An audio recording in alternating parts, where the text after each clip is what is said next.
So tell me if this sounds familiar. Perhaps you're a coach or you're a consultant. You service clients, you help them get from A to B. You know that you're great at what you do, but sometimes the people that you are working with don't know that you are so great at what you do, which is why I'm so thrilled to be joined right now with Chris Taylor. He's the founder and CEO of Actionable. He specializes in proving behavioral change, working specifically with consultants and coaches, and he has lived both in a cave and a treehouse. Hello, Chris. How are you? James, I'm well. Thank you for having me on. Now, we're going to be talking about how to demonstrate or actually prove that you are getting results for your clients. Before you get into your slides, how did you fall into this space? Yeah, it's a really interesting question. Back in 2013, 2014, I was really diving deep into this problem that I was experiencing amongst a number of facilitators that I worked with and knew well. So facilitators, trainers, people that were on site, that were imparting new wisdom, and then inspiring people to want to make change happen. People are all fired up, then they leave the session, and then there's this complete black hole. Facilitators had this lack of visibility into what was happening after their sessions. I was facilitating sessions at the time. And it was really challenging because it became, there's anecdotal evidence. There's stories of people talking about how great it was and how transformative it was, but it was sort of spotty, and it was really dependent on other people to talk about the session. And so I tend to get somewhat fixated on problems. And so I dove really deep into this problem around understanding how we could shine a light on the black hole that exists for folks. And so I interviewed over 100 subject matter experts on soft skill measurement, on behavior change, on human motivation. I worked with dozens of clients personally to test some of the models I was developing based on those conversations. And then in 2015, I sort of stumbled into an opportunity to focus on not just measuring outcomes, but measuring something else, measuring ultimately behavior change. And so I'm happy to unpack what that is. But it was really sort of just this obsession with why. Where is that? Why is this an issue? And in a large industry, we have no evidence, no visibility into the impact the programs are having after the fact. Because if you're selling knowledge or expertise, and as I said, classic situation for consultants, coaches, but just about anyone in the B2B space, we're often running sessions, webinars, seminars, 2-day events, offsites. And there's a real challenge that everybody gets there, they get all fired up, they write copious notes, and then the day ends and we just don't know whether people are executing on anything that we've said. So I found it really interesting talking to Chris, and I've had the opportunity to get to know Chris reasonably well over the last couple of months about the technologies and the systems that he's put in place to make sure that the event doesn't happen at the event. And if we're distilling this down into its core, as it says on the slide, how to actually prove you're getting results for your clients, if we're going to distill this down to the core, it's about reducing churn. It's about maintaining client retention. It's about keeping those good clients for longer. So over to you, Chris. Yeah, it is, right, James. It's about that lasting impact. It's about the financial impact that your work can have for your clients. For me, it goes even deeper than that. It's really that, most facilitators, consultants, trainers that have been at it for a while are really good at what they do. And I want them, I believe that they should be recognized for that they should have the credit and the visibility for the impact that their work is having with their clients. And today I'm going to share with you some of those hard-earned insights and really focus on 3 core areas that are key to being able to prove that you're getting the results for your clients. And so the 3 areas that we like to focus on are alignment, on measurement,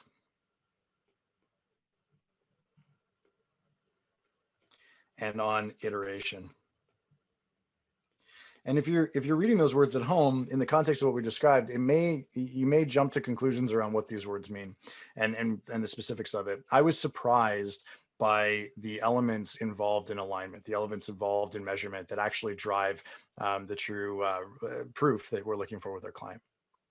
So I want to dig into this a little bit and talk specifically about align at the beginning. When we talk about alignment, what I'm actually talking about at the base of this is whether you are considered by your clients to be an investment or an expense. Are you an investment or are you an expense, right? The simple distinction being, in the case of an investment, I can see a return on that. I put $3 in, I generate $9 out. If they perceive you to be an expense, even if it's a justifiable expense, it's still something they're trying to mitigate, right? They're trying to reduce expenses. I tend to think about this in terms of a 2x2 matrix. And so really you can think about this on two axes. So one is around how they consider to be the quality of your programming.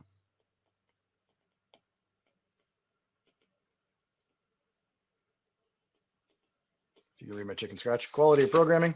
And the other is around, and this is a key word, identified business impact.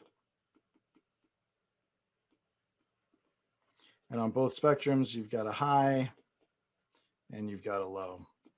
So we're really looking here whether they're considering you a cost center or a profit center, whether it's delivering ROI or whether it's just something that they've got to do to tick a box. That's right. And in most cases, what the consultants that I see out there, the facilitators, are doing is they're attempting to highlight the quality of their programming. That's really the thrust. And it makes sense, right? I mean, it's one of the initial differentiators for consultants in the market. And so, you know, if we think about that, we're pushing towards showing, yes, our programming is of excellent quality. People are engaged, they're getting a lot from it. You know, that's really what we're thinking about in terms of quality programming. When we're thinking in terms of business impact, though, a lot of consultants, a lot of particularly soft skill trainers don't tend to focus here, or if they do, it's sort of an obligatory reference to it, but it's not sort of a deep understanding of what this is.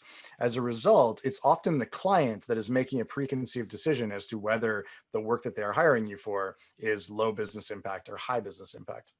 And so I want to label these boxes because it helps to frame out, I think, where we're coming from. If we have something that is low quality programming that is having a low business impact, James, what do you want to call that? What would you say that? I don't know. Let's just do it. Do an unhappy face. we don't want to be in that box. No, right? I mean, this is the bad spend category, right? This is like, that was a waste of money. And, you know, again, I think one of the reasons I really like working with facilitators and trainers is that they hone their craft and they get out of this box very quickly, or they're not in business for very long. And so they'll often move into this space where they are, you know, high quality programming. But if they haven't taken the time and the effort, if they don't have the tools to prove to their client that they are, or even have their client believe that they are having a positive business impact, if the client can't articulate, here's what I believe the business impact is, then we're in this space in the top left where it's high quality programming, but low business impact. Do you have a name for it, James? I'm putting you on the spot. I'll give you a word. It's the hustle zone. And what you're doing is you're working for the client, you deliver the client, you put on a fantastic show, and then either, you know, they think it was worthwhile because some of the staff said, oh, that was really, you know, that was really fun. Or they don't because they don't see the impact, and then you're out hustling again. And you've got this rotating list of people that you work with rather than consistent retention type clients. Well, and exactly to your point, I mean, you're subject to budget cycles. You know, it's do we have any more discretionary spend that we can put into a nice thing for our employees, right? I think it's completely unfair, but oftentimes, I mean, the spend on training and facilitators in this top left box is equated to, you know, pub night or pizza day. It's the thing that we do for the benefit of our employees, and yeah, we think it's probably going to have some long-term retention impact, but really, it's about the employees. And it's great that we have high quality programming, but if it's low business impact in the eyes of our buyer, we are always going to be subject to budget constraints, and that keeps getting smaller, right? So that's that top left. If we think about the bottom right, and this is where things start to get interesting. So high business impact, low quality programming. This for me might be that compliance training that professionals need to take in order to keep their license. It's dry, potentially, it's really boring, it's dull, but I got to do it because, you know, there's a real business cost of not doing it. This is something that there's a clearly identified business impact, even though the quality of programming is low. What do you want to call that? I don't know, just do a checkbox with a tick, because basically all I'm really doing is I'm ticking the boxes. Yep. And I got to say, when I first started to do training sessions, I was either top left or bottom right. So I would put on an amazing show and people would go, wow, that James guy was really great. And then, you know, there was no follow through. And I had to learn how to get out of that. Or there was the, oh yeah, we have to spend the money on something. Yep. Because we've got these hours that we need to training hours that we need to do. And then I'd come in and they were the worst. No one gave a damn. It's soul sucking. Everyone's a prisoner, right? Everyone's in prison. They're just getting credit. That's what it is.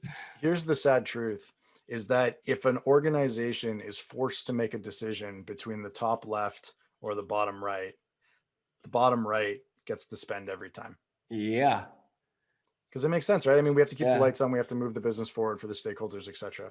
So this is the challenging part. You can be an exceptional facilitator from a quality of programming standpoint. And if it's a choice between the two, if they have to make a choice, they're going to go for the low quality, high impact, which of course opens up this beautiful space in the top left, which I consider to be the language of that was a great investment. And when you can have a client saying that was a great investment, having you come in was not only enjoyable for our people and stimulating and raise the energy levels, but we can translate that into a meaningful business impact, measurable business impact. This is, you can sell this all day long. This is where clients are happy to spend. And in fact, if you think about it in terms of a true investment is I put a certain amount of money in and I got a multiple of that money back. I am going to put as much money into that as I possibly can. I'm going to find money to put into that because it's going to increase. We're less constrained by budget, and it's more around what's the maximum opportunity based on the number of people we have involved in this organization. Now, I know that there's a ton of people watching this right now and they're thinking, oh, but what I do does not necessarily have an immediate financial impact, or what I do is really, really hard to prove. I'm sure that you're going to address that, aren't you? I may go there. Yes, exactly. And yeah, exactly. I mean, if it was easy to prove, then everyone would be doing it, right? And so this is, yeah. And so we're gonna unpack what that is. What I'd encourage you to do if you're watching is rate yourself on a 1 to 10 on each of these axes. If 10 is at the top and 1 is at the bottom, if 1 is at the left and 10 is at the right, put yourself on this spectrum. What's the quality of your current programming and what's your identified business impact? Not the way you see it, but the way your client sees it. Can they identify the business impact? And it'll help you figure out what box you're in. And it will help in identifying which area, may be worth brushing up on. My suspicion is that most of you are fairly high on the quality of programming, and then it'll be a range across the identified business impact. And that's okay, because we can work with that. So let's talk about that shift in perception for the clients and being able to actually tie it in. So the way I tend to think about this is, when we go in to actually run a program with a client, we can ask ourselves the question first off of, what do I teach? This is the obvious stuff. What do I teach? And to whom? And this, if you think about the last proposals that went out the door, if you think about the language that you were using in the audience you were speaking to, what we find is that most of the time, my suspicion would be that for most folks on this call, this is the information they're answering. They're talking about who they're going to be impacting and the skills that they're going to develop, which is great, except that's not the same person that's paying for it. So the other question to add in here is, who's actually paying for this? In other words, where's the budget coming from? Because this is actually the person that we want to be able to showcase the value to as well, right? Yes, of course we want impact for the participants, but we need to be able to show the impact to the buyer, the person that is doling out fixed budget. They want to know what the return is going to be on that budget. And it can be the boss, it can be a senior HR manager, it could be, a middle manager who's looking after a team. And they're all going to have different drivers. And if you don't know who it is, ask. Right? Like there's ways to be able to say, hey, this is great. I'm really glad that you're exploring doing a leadership development program or a social media training program or whatever it is. I'm just curious, where is this coming from in regards to sort of budget within the organization? Whose objectives are we trying to support in launching this program? If you ask a question like that, you're already going to separate yourself from 95% of your competitors in the market. Because there's a big difference if, like it's a business with 30 staff, for example, you know that you're dealing with the owner. But if you're dealing with a university, it's a completely different scenario. And within a university, the goals are fairly different to a small business. Public sector, private sector alone, they're going to be vastly different. Yeah, and I think, if you think about the small business client, for an example, those are beautiful situations because you can often ask the person who's literally writing the check or doing the funds transfer to say, why, basically, what are we trying to achieve as we go through this? And that's really over on this other side, right? Is that what do you think what change are you trying to create? That's really what we're trying to do in the second box. If we want to actually put labels to this, we're basically talking about the first box being the what, who. There's a couple different lenses that we want to look at through this, right? So when we think about the what and the who, we're clarifying who the buyer is in the market. The thing that we really want to look at is what's the impact of our programming relative to that person. And so the way that I tend to think about this is the what, who of your audience, your buyer. The second is around the what's changed. So if we fast forward in time and your programs are raving success, how are the people inside the organization showing up differently? How are they acting differently, talking differently, engaging with one another differently? And then the final box is really around the so what. So we often talk in learning and training, we talk about the learning objectives of the program, right? What do we want people to learn? My personal philosophy, and I've seen this mirrored in buyers around the globe over literally thousands of programs, is they may not say this out loud, but they don't care about learning objectives. What they care about is impact objectives, right? Learning objectives are what are people actually holding in their heads? What I really care about is what are they translating into action? How are they different after the session? Not about what they learn, but about how they show up differently. And that's really the second box, right? It's how are they different? If you can articulate that, your savvier buyer will already start to think about, oh yeah, and that will have this downstream impact. But if they need being nudged along, right, you could actually start to ask them particular questions, right? How might we measure that? How might we? Such an important thing. How are they different? It's just such a neat way of forcing the person who's running the session and selling their knowledge and their services to frame the conversation in ways with the client that already are shifting them beyond, oh, here's what I teach and here's what we're going to do. We often in sales talk about outcomes, things, and feelings. So on the right, I can see we're already heading into outcome zone. Yeah. Most people focus on things. Oh yeah, it's going to be a 1-day session and I can do it with 10 staff and you're going to get notes, you get the handouts. And then there's this wonderful thing called feelings, outcomes, things, and feelings. And people buy outcomes and feelings. And the thing is just a means to an end. This, how are they different, is already beginning to answer that feelings thing as well. And as we move into the right, I'm pretty sure we're talking about outcomes here. What have you got written? You can't read my chicken scratch? Yeah, I can. So this is saying, so how might we measure that? If we were to actually think about, because they'll describe exactly to your point, James, they'll be describing the feelings, right? Well, people will be more kind with one another, or they'll be better at holding each other accountable for things. Great. That's terrific, right? That's what we're aiming for. You're helping anchor for them how the workplace is going to be different. And, when we consider everyone's the hero of their own journey, the buyer is now thinking, and I'm responsible for that, whether they're thinking consciously or unconsciously. And that's great. That's a beautiful step that's starting to differentiate us in the market. But I want to push a little bit further and get into that's fabulous. I'm really glad to hear that the work culture will be that much more positive when we get through this. How might that actually show up in the metrics that matter to you? What, do you think it's impacting productivity? Do you think it's impacting delivery timelines? Is it impacting customer service scores? Now, the beautiful thing about this is that it can be a very natural conversation, but assuming that you have a certain band of subject matter expertise, you probably already know what the research out there is saying about, if you work on leadership, you improve retention, right? If you work on time management, you improve efficiency, these types of things, right? And so being able to have that short list in your head that as you get into the what impact will that have, you can start to nudge them along and they'll start to identify what those things are that they would actually want to measure. And then the last consideration in here that you may ask, or you may just, sort of want to know for yourself is who cares?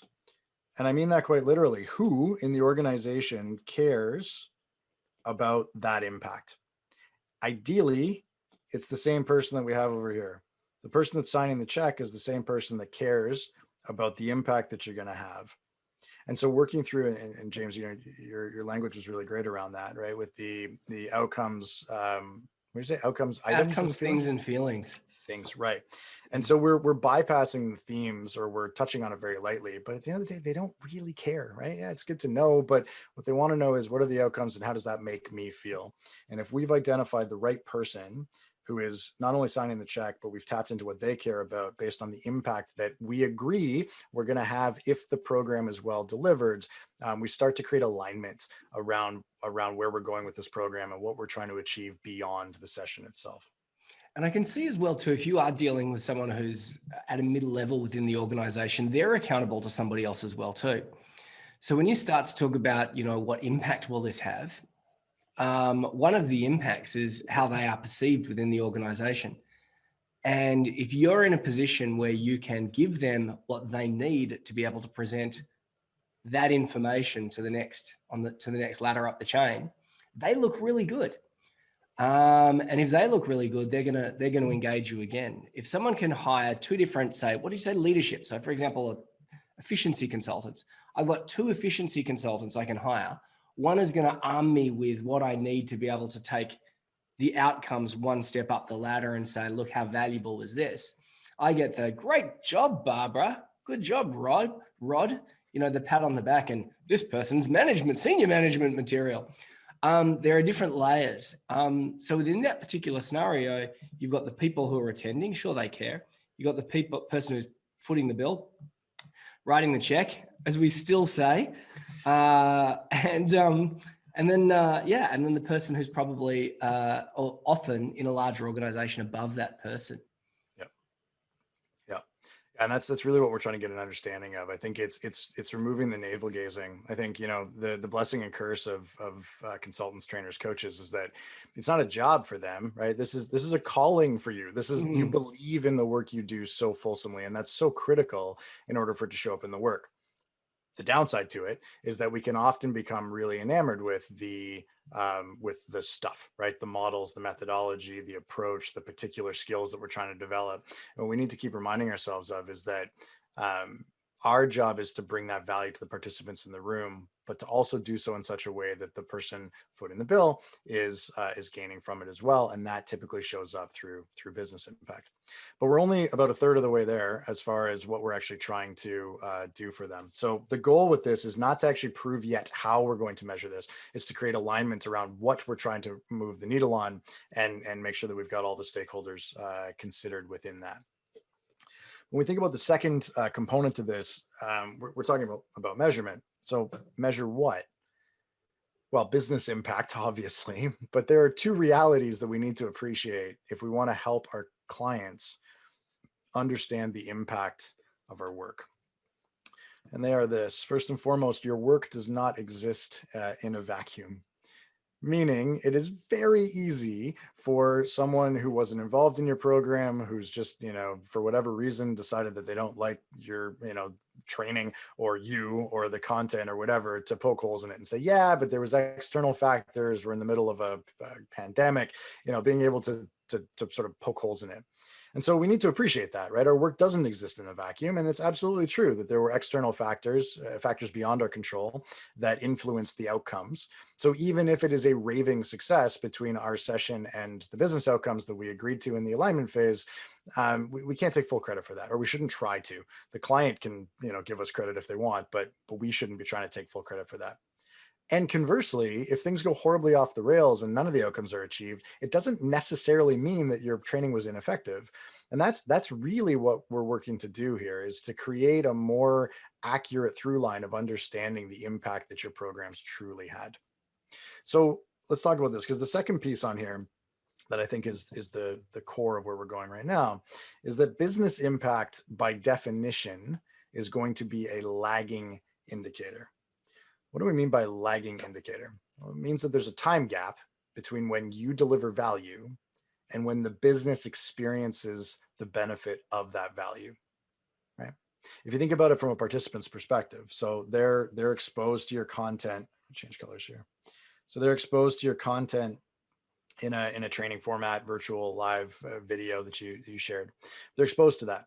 Then they have to go through the process of determining the relevance for that. This usually happens in quick succession. So how does that matter for me? I get it at a cerebral level. Oh, okay, now I've got it. Then they go through that really challenging process of attempting something new, right? And we're human beings. We're inherently not good at things the first time we try them. And then we need to learn from that. And then we need to go through this cycle a few times. And that continues across over time. Then once I've actually started to build a competency around this, then I actually start to, it starts to impact my actions, right? It starts to change the way that I'm experienced outside of my work. And then, there's a gap between when that impact happens or when those actions change and when the business impact actually shows up. If you think about this let's put it in context. Let's say you're a sales trainer and you're working with a sales team. You train them, they learn some stuff. They spend a month developing those skills of, assuming that they keep at it with trying it out, trying it out, trying it out. Finally, they stick it, starting to work on a more regular basis. But that business works on 3-month sales cycles, right? In a perfect world, it's going to be 4 months between when they learn the stuff and when it shows up in their lagging indicators. In a perfect world, yeah. Could be a Yeah, little bit right? longer. Could be the next sales cycle. Exactly. And so if we think about this, the way we solve for this, well, I guess I'll state the issue most directly. It's going to be challenging to show direct causation, right? To say this impacted this directly. The longer that time horizon is, the more space there is for external factors. So the way we solve for this is by creating more regular data points, effectively greater degrees of granularity. If all you were measuring was they attended the session, they provided some scores, right? They said 95% of them loved the sandwiches and your content, right?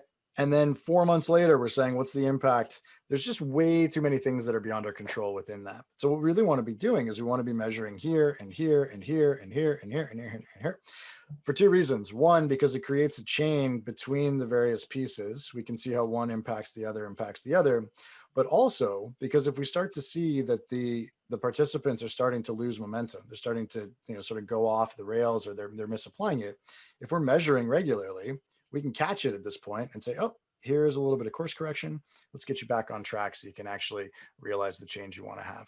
The metaphor that I was thinking is that an aeroplane going from, say, London to New York, if it's not course correcting constantly, which is what airplanes do, your red line, if this was on the left was London and the right was New York, our plane would go way off track without anyone giving it direction, right to the bottom. And then someone would go, oh, we're off track. And then they'd course correct and there'd be all this area of inefficiency. We'd be looking at an upside down pyramid. Yeah. Whereas, however, if it's a plane, the instruments are course correcting every 5 minutes, every 10 minutes, which means that we have this chain. Whoop, whoop, whoop, whoop, whoop, whoop, whoop. We get to our destination. It's clear how we got to our destination, and we haven't lost all that efficiency through the process. Like a plane that's supposed to be going from London to New York ends up going to Australia on the way. That would be a very inefficient trip. So what we're saying is let's add additional elements to manage course correction. And I can also see, and I'd love to see where you're going with this in terms of the reality of how to do it, because you're also embedding yourself within the organization a little bit better. Yeah. I can also see, I'm thinking ahead here, I can see increased lifetime value, because normally most situations, we do the session, we do the course, we walk away. Yep. You're probably already introducing an extension of that where you can stay in touch. Yeah, there's a whole other model that I won't get into right now, but it has to do with what the client is actually buying. And the very high level on this is that when you're first starting out as a trainer or a consultant or a coach, what they are most often buying is your time. You don't have a particularly strong subject matter expertise. You don't have a strong body of work. You're certainly not a change practitioner. They're buying your time. They're buying someone to show up and deliver content, right? As you develop in your craft, you start to develop a unique point of view. You start to develop a body of work that is your subject matter expertise. And more often than not, what they're buying, why they pay a premium potentially for you at that point is, yes, they're buying your time, but they're also buying your IP. And this is an interesting point for consultants and trainers to be able to think about how you now scale that IP. Do you many write books? Do you license your content? There's lots of different stuff in there. And that's like I said, a whole other session. We'll have to do another one, James. Yeah. But there's a layer above that. There's a layer above being valued for your IP, and it's where you're valued for the impact that you are having, being a change practitioner, regardless of subject matter expertise. And this, James, is exactly what you're alluding to. If I'm in the mix on understanding where people are having wins and struggling inside your organization around the changes that they are trying to make, yes, it started from my IP delivered with my time at the beginning, but now I'm able to bring you value around how to course correct on the change. That has massive legs.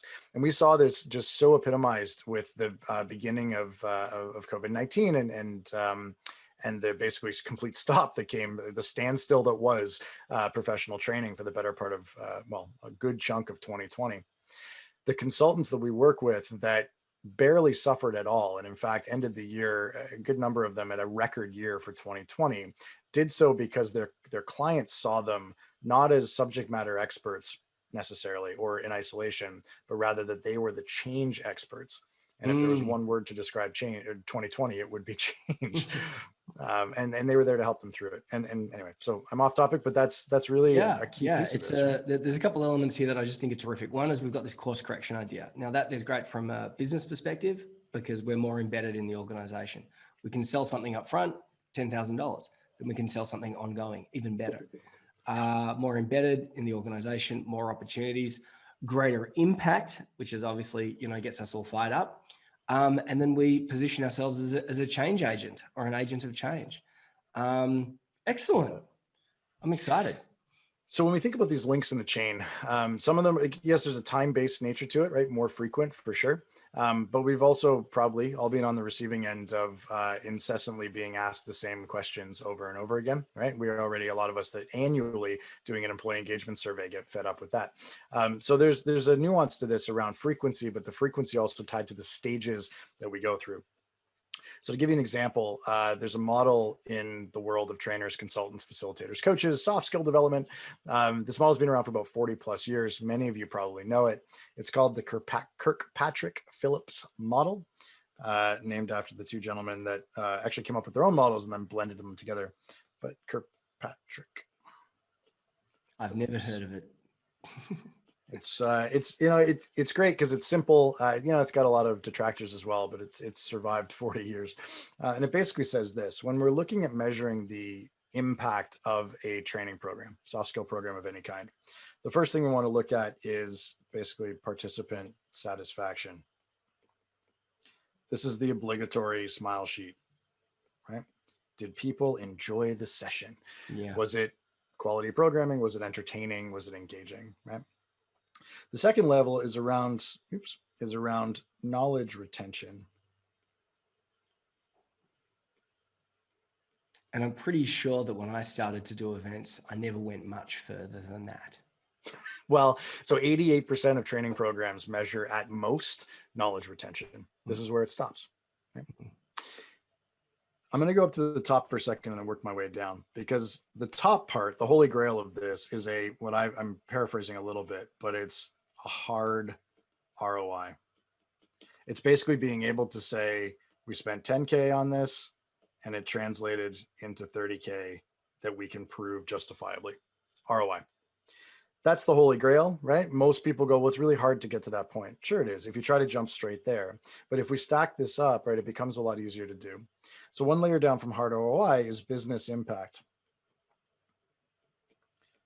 So this is along the lines of improved sales volume, improved safety, reduced safety incidences on site. It's the thing 1 degree removed from the money, but it's something that the business measures as success for themselves. Now, the interesting part about this is that if you go out and ask CEOs or leaders inside organizations, they're going to tell you that what they really care about is this. And if you go out and ask a bunch of trainers and facilitators what they're actually measuring or what they're showcasing as the value that they're providing, they're measuring this. There is a chasm in between. It exists here. And and what it is in the Kirkpatrick Phillips model, and what we found to be true in reality, is that this is around behavior change.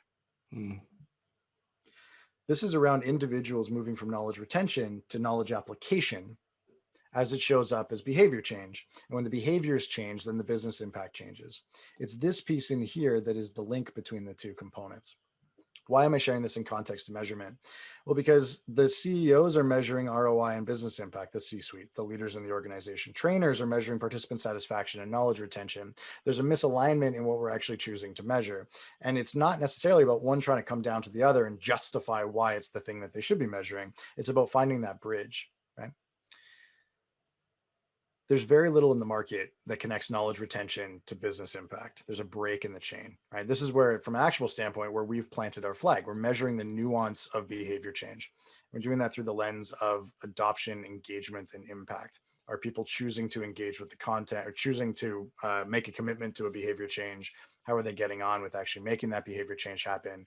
And how do they believe it's impacting the business, so that we start to get basically feeders from the people that are actually doing it to say, hey, maybe take a look at these business impacts on the KPI dashboard, because I believe that the work I'm doing is moving the needle on that.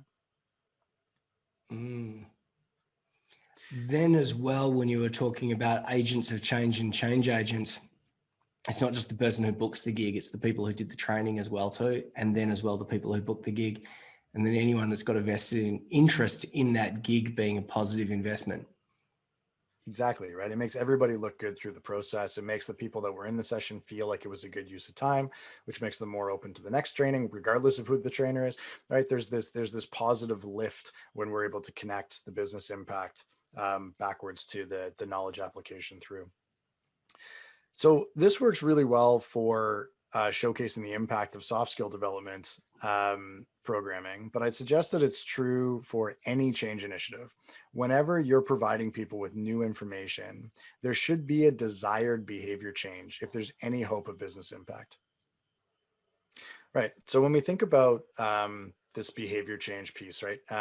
This, as I was saying, I mean, it shows up in everything, right? Not just soft skill measurement, but anytime you're providing new content to folks, regardless of the sector, the goal, I believe, and I'd love to hear an argument to the contrary, should be around a change in behavior afterwards. That's how we create business impact.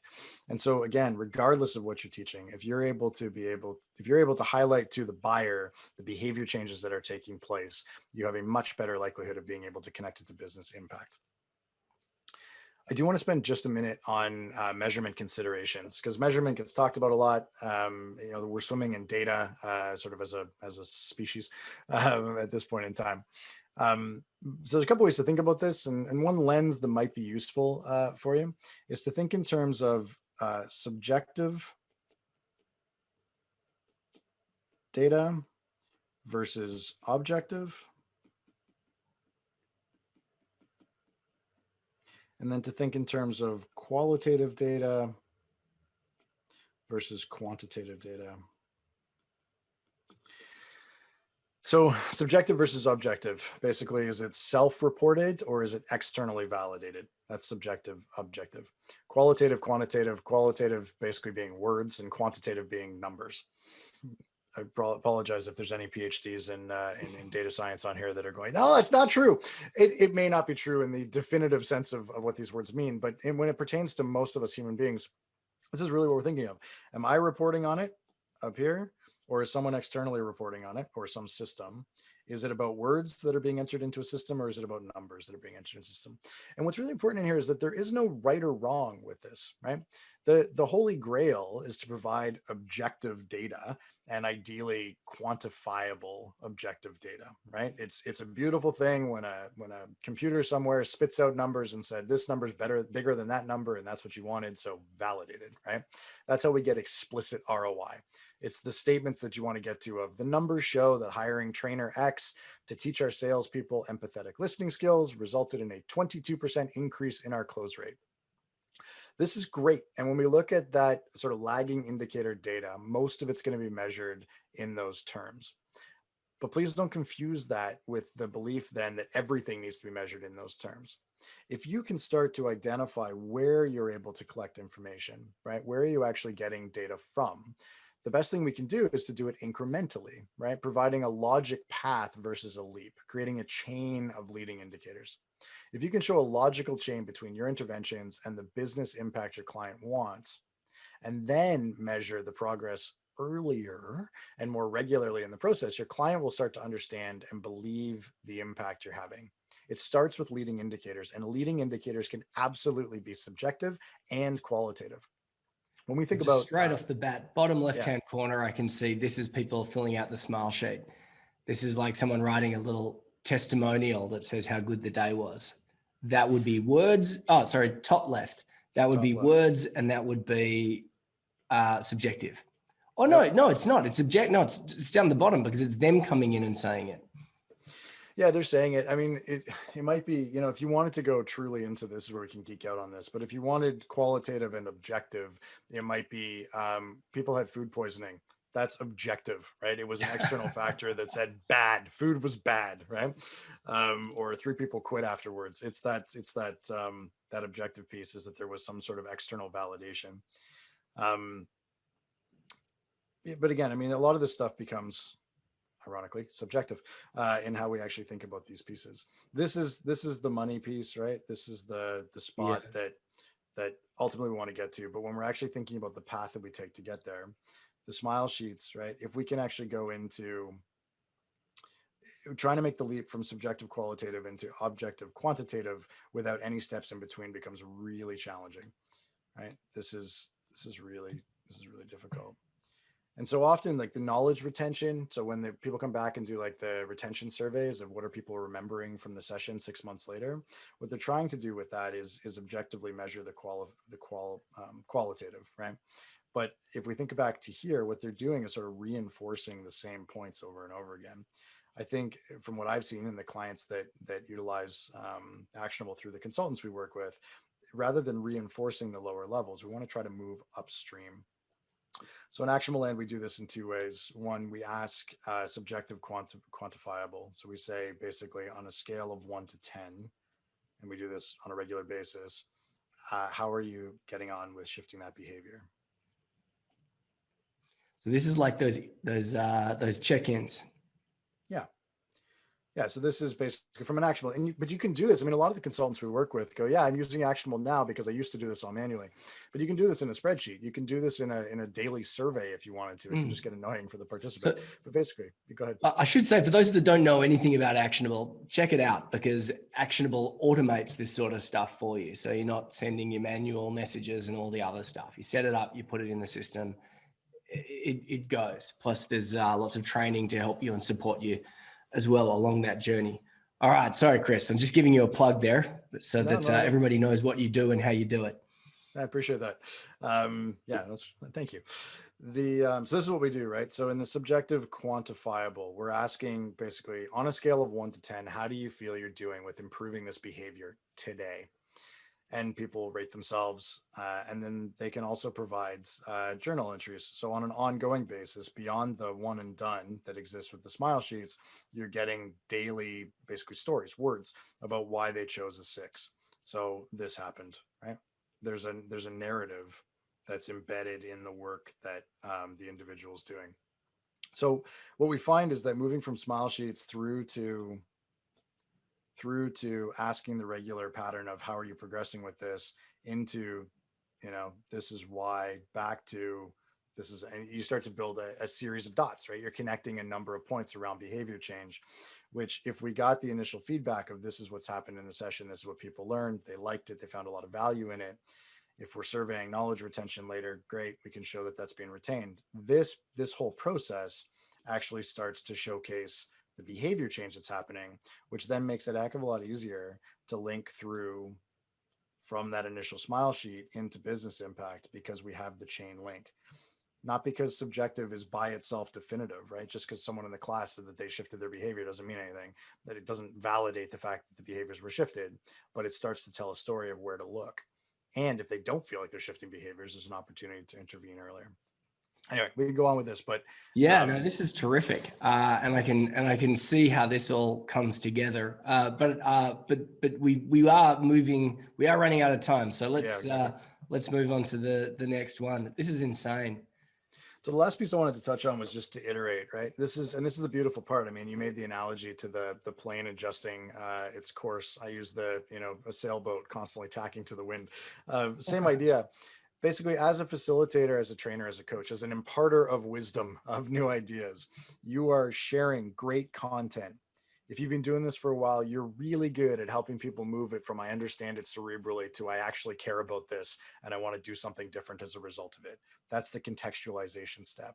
They are leaving the session all inspired and fired up. They've made commitments to each other and to you and to their colleagues about what they're going to do differently. We want to measure that. We want to give them tools that'll make it easier for them to stay the course. We want to be able to identify where they're off track and be able to help them with the course correction. But then the last piece, and what really makes this a loop, is that there is so much value in reading into that, in understanding where people went off the rails, either individually or as a group, because looking at that not only helps you improve your content for the next delivery of the same content, but it also pretty much inevitably showcases the next opportunity to help, to have impact and bring value to the client, to that client group. And that feeds your next round of content, which allows the virtuous cycle to continue. So this loop of content, context, action, insight, and repeat on whatever level of frequency makes sense. I mean, once a month with a client makes total sense, right? Every time you're doing a session with a client, being able to find a way, yes, Actionable can do this with you. I'm happy to chat about it. I actually want to put you on the spot in a minute, and okay. I'm going to put you on the spot, and I want to see what it looks like under the dashboard. But Right. I can see already how the pieces of the loop in my brain are coming together. Content, Cool. Context, action, insight, reiterate, iterate. I don't know what the difference between iterate and reiterate means. I don't know. But we want to get better at what we do, and we want to demonstrate to our clients that their people are getting better at what we want to help them achieve. That's exactly right. Their clients, their staff. Mm. And that's really it, right? This is where we want to be going. You want to be helping align with the clients around, are they perceiving you to be an investment or an expense? If they're putting you in the expense camp, how can you help them see that you will connect the dots to measurable business impact? When you're looking to that measurement, look at the chain, consider it a chain. Don't try to, reach for the holy grail right off the hop. Really dig into understanding where those potential leading indicators are. Behavior change is a fairly universal place to start, but maybe there's other things for you. What are the earliest indications that you could measure that your work is starting to have impact? How early in the process? How do you shorten that cycle from 4 months plus into something in days, right? In weeks. And then iterate, go through the cycle and have fun with it. Right. I think there's a beautiful opportunity here, because what we're really doing is shining a light on the impact that you're already having. It's just now bringing that truth to more people. There's real power in that. The biggest take homes for me is one, when it comes to alignment. This is it's almost like marketing 101, isn't it? It's like understanding who the target audience is and then asking those why questions. Why do they need it? Why do they need it? Why do they need it? And stepping away from that, focusing on the things and then focusing on the outcomes and the feelings and all those sorts of things. And Chris has an amazing framework for doing that, specifically for events. The measure bit, clearly the bit for me, the bit where you could see it when my brain went clunk, was the idea of the repeated iterations. And I can see so much value for doing that. I made the reference about the hustle zone, where everybody is stuck in this one place where they pitch for the work, then they deliver the work, and then they go back into the hunt zone. When we're able to deliver the work and then add all these additional touch points, we're increasing the lifetime value of that particular client while also demonstrating what it is that we're achieving so that we can win more work and prove that we're demonstrating results so that we reduce that churn. The iteration is an interesting piece, because that there's obviously good for the client, but I can see it being really good for the trainer as well too. Being able to see what's working and what's not working, knowing, 1 month, 2 months, 3 months, 5 months, 6 months. And most of the time we only know this anecdotally. So I would tell stories during my one-day workshops, and then 6 months later, I'd see someone and they'd retell my story back to me. Or I might have a funny little phrase like, systems equal sanity. And they'll go, oh yeah, or delegate, automate, or detonate. I've had people come back and say that to me. Okay, that sticks.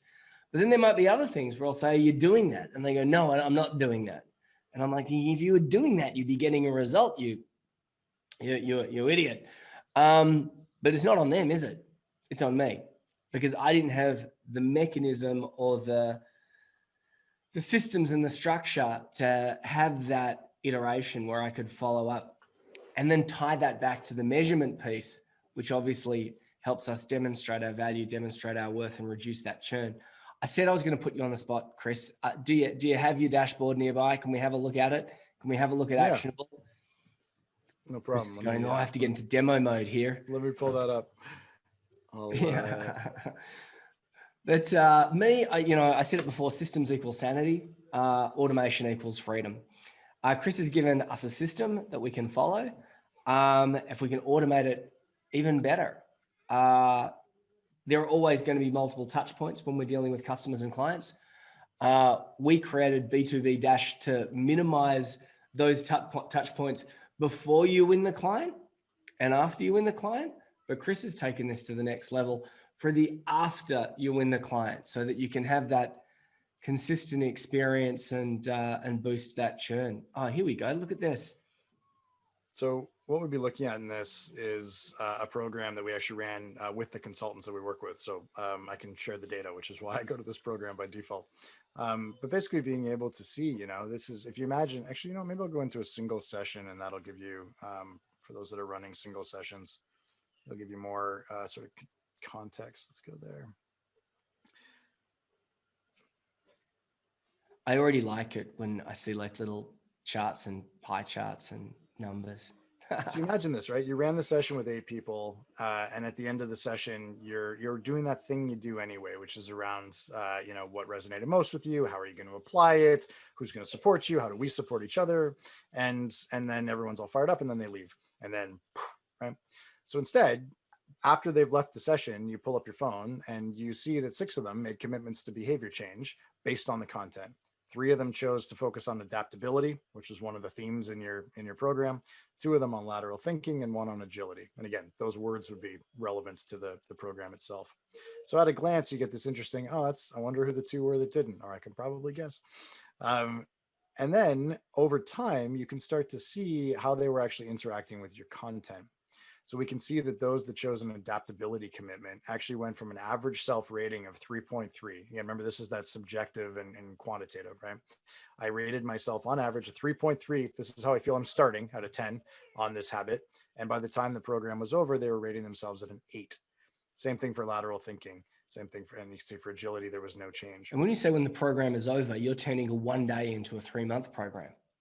Yeah, it's exactly right. I mean, on a cycle, you might be doing 30 days and then repeat. So it's exactly it. And we've had a number of consultants say that, right? I don't do 1-day trainings anymore. I do 30-day transformation projects. It just happens to cost the same as your 1-day program used to. People are like, oh, wow, that's amazing.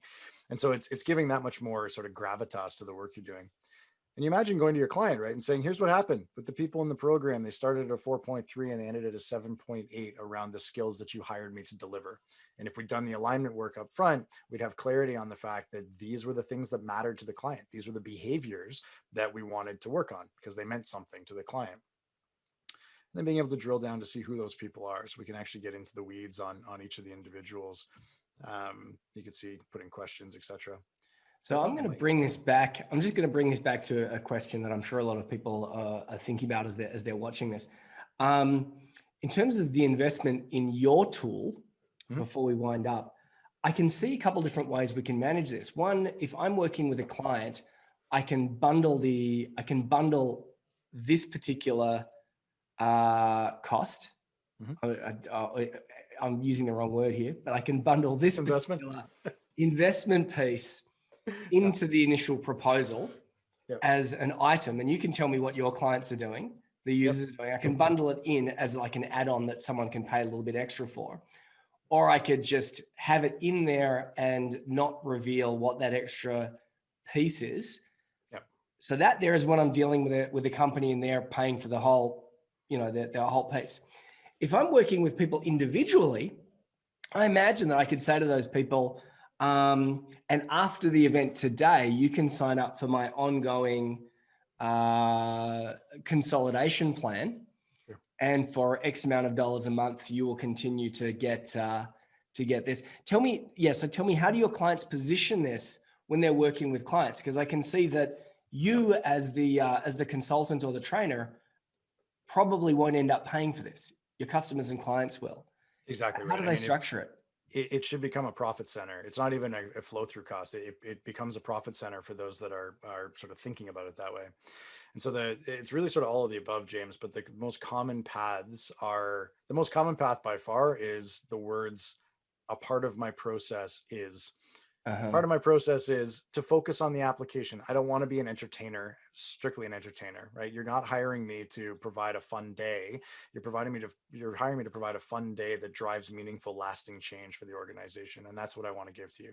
So part of my process is to focus not just on today's training, on the day's training, but on the 30 days, the 90 days, the 180 days that follow to ensure that behavior change happens. Now, something interesting happens there. When you talk about that, if you make it a non-negotiable, this is part of your process, clients go, oh, it's probably really expensive. Because their frame of reference is time-intensive coaching or ongoing sessions. And so they're thinking, well, if one session was X and I'm now doing this for 6 months, it's probably 4 or 5 times X. And if you tell them that it's actually 10% above X, right? Instead of charging $3,000 for your half day, you're now charging maybe 3,300 or 3,500, right? And that actually builds margin in for you on the habit builder, which is what this is called, and gives substantial value to your client. That's really a sweet spot. The two other ways that we see folks using it, though, if they're not comfortable, particularly at the beginning, making the stance, right, this is part of what I do, then they'll say, if you want to hire me for the content delivery, it's X. That's the price that they're used to charging. If you want to focus on the content delivery and the application of that content, then it's X plus Y. And so they'll frame it that way. And then to your point, if it's a public program, James, if you've got people that are dropping in for a session or for a program, then yeah, it often becomes if you want to focus on the application, right? You just drank from a fire hose. There's a lot of stuff that we've covered, which is the truth in any training session, right? You're giving them way more than they can apply right away. There's real value in revisiting pieces of it over time. You just extend that opportunity. I'm going to give you clients opportunity to basically bring this to life over the next 3, 6, 12 months. It's going to be a very low cost subscription for you to be a part of. We'll meet once a month as a group, or you can hold an office hour. And in between those sessions, you'll be focused on developing one of the habits that we've talked about here today. And so all three of those apply, and more and more and more. But it's basically the value proposition is on the application and measurement of the stuff that you're already very good at delivering. That's amazing. Thank you, Chris, because I really did put you on the spot there, and I threw you into sales mode. But as we were running through that mapping piece, where I began to talk about planes from London to New York and all the other stuff, I was thinking about the power of actionable, and I wanted to bring the conversation back to that. So today we've been talking with Chris Taylor, who is the founder, CEO of Actionable. As I said, he specializes in behavior change. His platform is an amazing vehicle for helping people just like you achieve just that when working with your clients. I said it at the beginning, he's lived in both a cave and a treehouse, but that is a conversation for another day. Thanks so much, Chris. James, it's my pleasure. Thank you so much for the conversation.